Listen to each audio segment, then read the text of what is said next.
Hello നമസ്കാരം, എല്ലാ സുഹൃത്തുക്കൾക്കും നമസ്കാരം. സുരേഷ് ഫാമിംഗ് ബ്ലോഗിലേക്ക് എല്ലാവർക്കും സ്വാഗതം.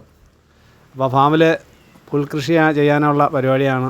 പുല്ലില്ലായിരുന്നു, അപ്പോൾ അതിനുള്ള സാമഗ്രികളുമൊക്കെ ആയിട്ട് നമ്മൾ പോവുകയാണ്. അപ്പം അവിടെ ഫാമിൽ ചെന്നിട്ട് ബാക്കിയുള്ള പുല്ല് നടുന്ന വിശേഷങ്ങളൊക്കെ പറയാം. ഇവിടുന്ന് വീട്ടിൽ നിന്ന് 25 കിലോമീറ്റർ ഉണ്ട്. അപ്പോൾ രാവിലെ നല്ല മഴയുണ്ട്. മഴയൊക്കെ അതിജീവിച്ച് വേണം പോയി പുല്ലൊക്കെ ഇന്ന് നടാനായിട്ട്. ജോലിക്കാരനെ കിട്ടിയില്ല, അതുകൊണ്ട് ഞാൻ തന്നെ ഇറങ്ങി തിരിച്ചിരിക്കുകയാണ്. അപ്പം ഇതിൻ്റെ സജഷനൊക്കെ എല്ലാവരും പറയണം. ഓക്കെ, ഫാമിൽ ചെന്നിട്ട് വിശേഷങ്ങൾ പറയാം. അപ്പോൾ ഫാമിലെത്തിയിരിക്കുകയാണ്. അപ്പോൾ നമ്മൾ അകത്തോട്ട് കയറാം. അകത്തോട്ട് കയറി എന്തൊക്കെയാണ് വിശേഷങ്ങളെന്നൊക്കെ നമ്മൾ കാണാം. ഇതാണ് നമ്മൾ നടാൻ ഇട്ടിരിക്കുന്ന പുല്ലിൻ്റെ കമ്പാണ്. കൊണ്ടുവന്നിട്ട് 3-4 ദിവസമായി, മഴയായതുകൊണ്ട് ഇങ്ങനെ ഇട്ടിരിക്കുകയാണ്. അപ്പോൾ അതാണ്ട് സൂപ്പർ നേപ്പിയറും CO3 CO5 എന്നിവയൊക്കെ ഉണ്ട്. അതൊക്കെ നമുക്ക് ഇടണം. നല്ല ഗ്രോത്ത് കിട്ടുന്നത് CO5ഉം സൂപ്പർ നേപ്പിയറും ഒക്കെയാണ്. സൂപ്പർ നേപ്പിയറും ഇതിനകത്തുണ്ട്. അപ്പോൾ അതാണ്ട് ഒത്തൂട്ടന്മാരെല്ലാം മഴ പെയ്ത് ഇങ്ങനെ കിടുങ്ങി നിറച്ചിരിക്കുകയാണ്. രാവിലെ ചെറിയൊരു അന്തരീക്ഷമുണ്ട്. അതാണ്ട് ചെറിയൊരു വെയിലൊക്കെ അടിക്കുന്നുണ്ട്. ഇപ്പോൾ ക്ലൈമറ്റ് മാറുമെന്ന് അറിയത്തില്ല. വലിയ ആൾക്കാരൊക്കെ ആഹാരമൊക്കെ കഴിച്ചിട്ട്, രാവിലെയുള്ള ആഹാരമൊക്കെ കഴിച്ചിട്ട് ഇങ്ങനെ കടയ്ക്ക് നിൽക്കുകയൊക്കെ ചെയ്യുകയാണ്, റെസ്റ്റ് എടുക്കുകയാണ്. നമ്മൾ അല്ലുവാണ് നമ്മളെ ഫാമിലെ കാര്യങ്ങളൊക്കെ നോക്കുന്നത്. അല്ലുവിന് ചെറിയ നാണമൊക്കെ വരുന്നുണ്ട് വീഡിയോക്കകത്ത് വരെ. അല്ലുവാണ്ട് കുന്താലിയൊക്കെ സെറ്റ് ചെയ്ത് വെച്ചിരിക്കുകയാണ്. നമ്മൾ പുല്ല് കട്ട് ചെയ്ത് പോകണം. ഓക്കെ, നമ്മളപ്പം പാടത്തോട്ട് പോകാം. നമുക്ക് അവിടെ എന്താണ് കാര്യങ്ങളൊക്കെ അറിയാം. അന്താലിയൊക്കെ ആയിട്ട് ഞങ്ങൾ പാടത്തോട്ട് പോവുകയാണ്. ഈ ഇരിക്കുന്ന ചാണകമാണ്, പൊടിച്ചാണാൻ ഉണക്കച്ചാണാനാണ്. തനി ഉണക്കച്ചാണാൻ 50-60 കിലോ വെയിറ്റുള്ള ചാണാനാണ്. ഇത് ചാക്ക് 200 രൂപയ്ക്കാണ് നമ്മൾ കൊടുക്കുന്നത്. ഇവിടാണ് നമ്മൾ കൃഷി ചെയ്യുന്നത്. ഇത് നമുക്കൊരു 1 ഏക്കറോളം ഉണ്ട്. ഇത് ഇവിടെ മുതൽ അങ്ങോട്ട് സ്റ്റാർട്ട് ചെയ്യണം. റോഡ് സൈഡ് ഇവിടെ നിന്ന് അങ്ങോട്ട് സ്റ്റാർട്ട് ചെയ്ത് അങ്ങോട്ട് പോകണം. ഇത് ഇത്രയും ഉണ്ട്. പിന്നെ അപ്പുറത്തോട്ട് ഒരു 1/2 ഏക്കറുണ്ട്. അത് നമുക്കുള്ള അടുത്തൊരു പാർട്ടിയുടെയാണ്. അതും നമുക്ക് മേടിച്ച് പുല്ല് ചെയ്യണം. അപ്പോൾ ഇത്രയും ഭാഗത്താണ് നമ്മൾ പുല്ല് കൃഷി ചെയ്യാൻ നമ്മൾ തീരുമാനിച്ചിരിക്കുന്നത്. ഇവിടാണ് നമ്മൾ പോത്തുകളെല്ലാം അഴിച്ച് തീറ്റിക്കൊണ്ടിരുന്ന സ്ഥലങ്ങളാണ്. ഇത് നമ്മൾ തോടൊക്കെ മഴ പെയ്ത് നിറഞ്ഞ് കവിഞ്ഞൊഴുകുകയാണ്. ഈ തോടാണ് നമുക്ക് ഉണക്ക് കാലത്ത് നമ്മളെ പോത്തിനെ കുളിപ്പിക്കാനൊക്കെ ഉള്ള ആശ്രയം. ഇതിൽ അഴിച്ച് വലിയ പോത്തുകളെല്ലാം അഴിച്ചാണ്ട് ഈ തോട്ടിലിട്ടിരിക്കും. ഒരു 3-4 മണിക്കൂർ അവരെ വെള്ളത്തിൽ ഇട്ടിരിക്കും. അപ്പോൾ ഈ ഏരിയയൊക്കെയാണ് നമ്മൾ പുല്ല് കൃഷി ചെയ്യുന്നത്. അതിമനോഹരമായ സ്ഥലമാണ്. തെങ്ങ് തോപ്പും മറ്റേ ഒരു പണകളൊക്കെ ഉണ്ടല്ലോ, പണകളിലൊക്കെയാണ് ഇടാൻ നമ്മൾ തീരുമാനിച്ചിരിക്കുന്നത്. അങ്ങനെയുണ്ട്.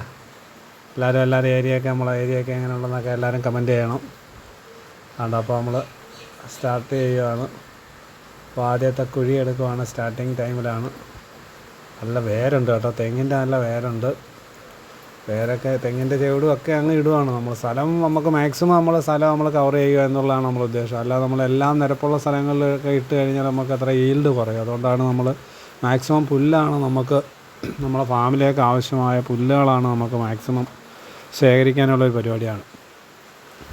അപ്പോൾ ജസ്റ്റ് ഇത് എടുക്കുന്നതെന്ന് പറഞ്ഞു കഴിഞ്ഞാൽ പുല്ല് ഇതൊരു 4-5 കുന്താലി പാടിലുള്ള ഒരു വീതിക്കും നീളത്തിലും എടുക്കുക.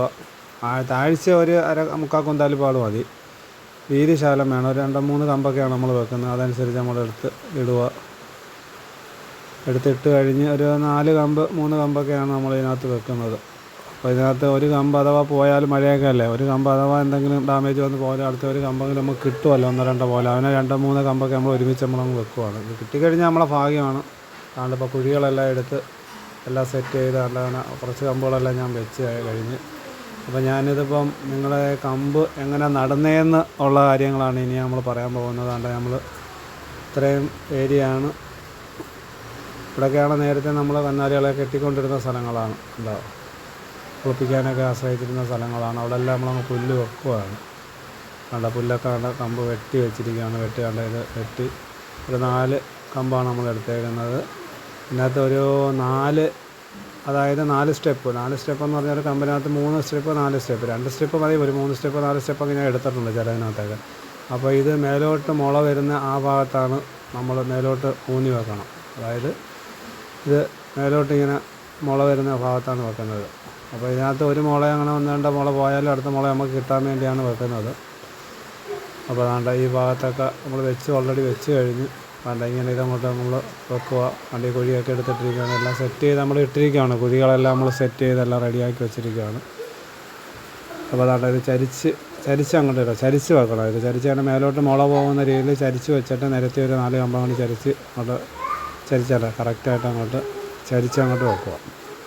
ചരിച്ച് വെച്ചിട്ട് നമ്മൾ വേണ്ട മമ്മട്ടി എടുക്കുക. മമ്മട്ടി എടുത്ത് മണ്ണിട്ട് നിരപ്പാക്കിയിട്ട് ഒരു നമ്മൾ വേണ്ട ഇതിനകത്ത് നിരപ്പാക്കി മണ്ണിട്ട് ഒരു ചവിട്ട് കൊടുക്കണം. ഒരു ചവിട്ട് കൊടുക്കുമെന്ന് പറഞ്ഞാൽ ഒന്ന് ഉറയ്ക്കണം. ഒരുപാടങ്ങ് ചവിട്ടി ഇതാക്കി പതുക്കി കളയില്ല, ഒരു 1-2 ചവിട്ട് കൊടുത്തൊന്ന് ഇതാക്കിയിട്ട് എല്ലാം സെറ്റ് ചെയ്ത് ഇങ്ങനെ നിരപ്പാക്കി ഇങ്ങനെ വെക്കുക. അപ്പോൾ നമ്മൾ ഈ പെട്ടെന്ന് മൂട് പിടിക്കാനുള്ളൊരിതാണ്. 1-2 പിന്നെ അതിൻ്റെ ഒരു മുള മേലോട്ട് വെച്ചേക്കാണ്. ഇത് ഓൾറെഡി ഞാൻ ഇട്ട് കഴിഞ്ഞിരുന്ന സ്ഥലമാണ്. ഇതിപ്പോൾ ഒരു 50 മൂടോളം ഞാൻ ഇട്ട് കഴിഞ്ഞ്. അപ്പോൾ ഈ ഭാഗത്ത് മൊത്തം ഇന്ന് വെക്കാനുള്ളൊരു പ്ലാനാണ്. ഇത്രയും ഭാഗത്ത് ഞാൻ ഇന്ന് വെക്കുന്നുണ്ട്. ഇത് മഴയും കൂടെ ഇടയ്ക്കിടയ്ക്ക് മഴയുണ്ട് കേട്ടോ. നല്ല മഴയുണ്ടായതുകൊണ്ട് ചെറിയ ബുദ്ധിമുട്ടുകളുണ്ട്. ഇടയ്ക്ക് കയറി നിൽക്കും, വീണ്ടും അത് വരും, അങ്ങനെ നമ്മൾ കണ്ടിന്യൂ ചെയ്യാൻ പറ്റുന്നില്ല. അപ്പോൾ ഞാൻ ഇന്നൊരു ഏകദേശം ഒരു 75-80 മൂടോളമാണ് ഞാനിന്ന് വെക്കാൻ ഉദ്ദേശിച്ചിരിക്കുന്നത്. അപ്പോൾ ഇനി കമ്പ് കടപ്പുണ്ട്. കമ്പം കിട്ടുന്നതനുസരിച്ച് നമുക്കിപ്പോൾ ഒരു 150 മൂടിൻ്റെ നമുക്ക് കിട്ടിയിട്ടുണ്ട് കമ്പ്. അതപ്പോൾ ഇന്ന് ഞാൻ ഒരു പകുതി കൂടെ നിന്ന് വെക്കാനുള്ളൊരു പ്ലാനാണ്. അപ്പോൾ മഴ ഇന്നിപ്പോൾ ഇടയ്ക്കിടയ്ക്ക് തോർച്ചയുണ്ട്. അതുകൊണ്ട് അല്ലു നമ്മളെ ഫാമിലെ പണിയെല്ലാം കഴിഞ്ഞിട്ട് അല്ലുവിനെയും കൂടെ ഞാൻ സഹായത്തിന് വിളിച്ചുകൊണ്ട് വന്നത്. അല്ലുവാണ് എൻ്റെ കുഴിയൊക്കെ എടുക്കാനൊക്കെ സഹായിക്കുന്നത്. അല്ലുവിൻ്റെ പണി ഇന്ന് നേരത്തെ കഴിഞ്ഞു, 10:30 ആയപ്പോൾ ഫാമിലെ പണിയൊക്കെ കഴിഞ്ഞു. അല്ലുവിൻ്റെ പണിയെല്ലാം കഴിഞ്ഞ് അല്ലുവും വന്ന് സഹായത്തിന് നിൽക്കുകയാണ്. അതിന് മഴ ആയതുകൊണ്ട് നല്ല പദമുണ്ട്. ഇവിടെയൊക്കെ മറ്റേതെന്ന് പറഞ്ഞു കഴിഞ്ഞാൽ വെട്ടേക്കാത്ത സ്ഥലങ്ങളായിരുന്നു. ഇപ്പോൾ അതുകൊണ്ട് നല്ല ഒരു കുഞ്ഞാൾ നിൽക്കുന്നുണ്ട്. അയാൾ അല്ലുവിൻ്റെ മാമാടെ മോനാണ്. അയാൾ അവിടെ തമ്പട്ടിയൊക്കെ എടുത്ത് വെച്ച് ഓരോ പരിപാടികളൊക്കെ ചെയ്തുകൊണ്ടിരിക്കുകയാണ്. ഏരിയയൊക്കെ നമുക്ക് ഇടണം കണ്ടോ. അതായത് ചാലിലൊക്കെ നല്ല വെള്ളം കിടപ്പുണ്ട്. ഈ ചാലിൽ വെള്ളം കിടക്കുന്നത് നമുക്കൊരു ഉപകാരമാണ്. മേലോട്ട് കയറത്തില്ല. ഒരു ഗീറിൻ്റെ ഒരു മൂരിക്കുട്ടിയാണത്. നമ്മൾ സേലത്തുനിന്ന് കൊണ്ടുവന്നതാണ്. കഴിഞ്ഞപ്പോൾ വന്നിട്ട് 2 ആഴ്ചയായി. ഈ പോത്തന്മാരെ അവിടെ നിന്ന് പോത്തന്മാരൊക്കെ കഴിക്കുന്നുണ്ട്. ഗീറിൻ്റെ നല്ല ക്യൂട്ടായിട്ടുള്ള ഒരു ഗീർക്കുട്ടിയാണ്. അപ്പോൾ ഈ ഇവന്മാരെ കൂടെ കൊണ്ടുവന്നതാണ് ഇവന്. അപ്പുറത്തോട്ട് വെക്കാൻ നല്ല പാടമൊക്കെ നിറഞ്ഞ് ഒരു വലയൊക്കെ ഇട്ടിരിക്കുന്നുണ്ട്. അവിടെ മീൻ പിടിക്കാനുള്ള പരിപാടിക്കാണ് ഈ വലയൊക്കെ ഇട്ടിരിക്കുന്നതെന്ന് പറഞ്ഞു കഴിഞ്ഞാൽ. അപ്പോൾ അതിൽ നിന്ന് ഒഴുകി വരുന്ന ഈ പാടത്തോട്ട് വരുന്ന വെള്ളത്തിനകത്ത് വലയിട്ടിനകത്ത് വരും. മീനൊക്കെ അതിനകത്ത് കിട്ടാൻ സാധ്യതയുണ്ട്. ഇത് നമ്മളിപ്പോൾ കഴിഞ്ഞ ആഴ്ച കൊണ്ടുവന്ന പോത്തുകുട്ടികളാണ് അവന്മാരെല്ലാം രാവിലെ പാടത്തൊക്കെ അഴിച്ച് ഞാൻ വിട്ടു. അവന്മാരൊക്കെ ഒന്ന് സെറ്റായി വരുന്നതേ ഉള്ളൂ. അപ്പോൾ വീഡിയോ കണ്ട് എല്ലാവരും സപ്പോർട്ട് ചെയ്യുക. എല്ലാവർക്കും നന്ദി, നമസ്കാരം.